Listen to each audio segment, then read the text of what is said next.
অবিলম্বে রামপাল বিদ্যুৎ কেন্দ্র বন্ধের দাবি জানিয়েছেন অর্থনীতিবিদ অধ্যাপক আনু মোহাম্মদ।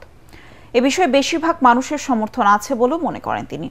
ঢাকা বিশ্ববিদ্যালয়ের মোজাফফর আহমেদ মিলনায়তনের সর্বজন কথা আয়োজিত সেমিনারে তিনি এ দাবি জানান। সেমিনারে বক্তারা বলেন, শিক্ষা স্বাস্থ্যে বরাদ্দ না বাড়িয়ে শ্রমজীবী মানুষকে পেছনে ফেলে কৃষি আর কৃষককে অবহেলা করে কোনো অবস্থাতেই কাঙ্ক্ষিত সংস্কার সম্ভব নয়। ফজলে রাব্বির রিপোর্ট। স্বৈরতন্ত্রকে রুখে দিয়েছে বাংলাদেশ, গুটি গুটি পায়ে এগিয়ে যাচ্ছে গণতন্ত্রের পথে। এই অগ্রগতি হতে হবে সবাইকে সাথে নিয়ে।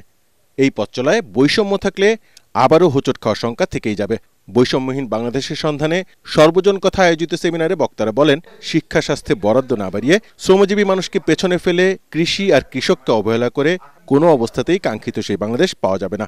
অর্থনীতির যে কাঠামোগত ওই জায়গাটা যদি সংস্কার না করি, তাহলে মানুষ হচ্ছে যে এই সংস্কারকে মানুষ ওন করবে না। উপরে মলম দিয়ে কিন্তু এটা কিন্তু ক্ষতটা কিন্তু দূর করা যাবে। দীর্ঘ 5 দশক ধরে আমরা শিল্পায়ন করতে পারিনি। আমাদের কৃষি অর্থনীতিতে যে ঘটনাগুলো ঘটেছে, কৃষিতে যে পলিসিগুলো আছে, এখানে বিশ্বব্যাংক এবং IMF এর স্ট্রাকচারাল অ্যাডজাস্টমেন্ট পলিসি আছে, নানা ধরনের পলিসি ফেলিয়ার, ধারাবাহিক পলিসি ফেলিয়ার এবং পলিসি মেসআপের কারণে আজকে এসে আমাদের সংখ্যাগরিষ্ঠ মানুষ ইনফরমাল খাতে কাজ করতে বাধ্য হচ্ছে। দেখেন, আমার মৌলিক অধিকার খাদ্য, কৃষি, সেটির কোনো সংস্কার কমিশন নাই। অর্থাৎ এই সরকারও ধরে নিয়েছে খাদ্য, কৃষি খুব ভালো আছে, এখানে কোনো সংস্কারের প্রয়োজন নাই।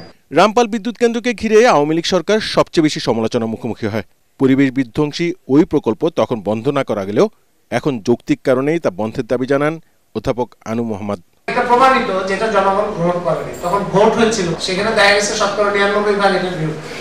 সুতরাং এখন যদি আমরা বলি এটার দায়, এটা ঋণের দায় একটু আমরা নেব না, বন্ধ করে নিয়ে যাও এবং যা ক্ষয়ক্ষতি সেটা বরঞ্চ উল্টো পরিশোধ করতে হবে। এর দাবি যদি আমরা করি, এটা আন্তর্জাতিকভাবে তার দৃষ্টান্ত আছে এবং এটা আমরা করতে পারি। বিদ্যুৎ ও জ্বালানি খাতের মতো গুরুত্বপূর্ণ খাতে এখনো আগের সরকারের নীতি বহাল রাখায় হতাশা প্রকাশ করেন বক্তারা।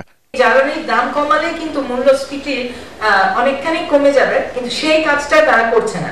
দাতা সংস্থার পরামর্শ মেনে সাধারণ মানুষের জীবনকে কঠিন করে তোলার সমালোচনা করেন তারা। ফজলে রাব্বি, ATN বাংলা, ঢাকা।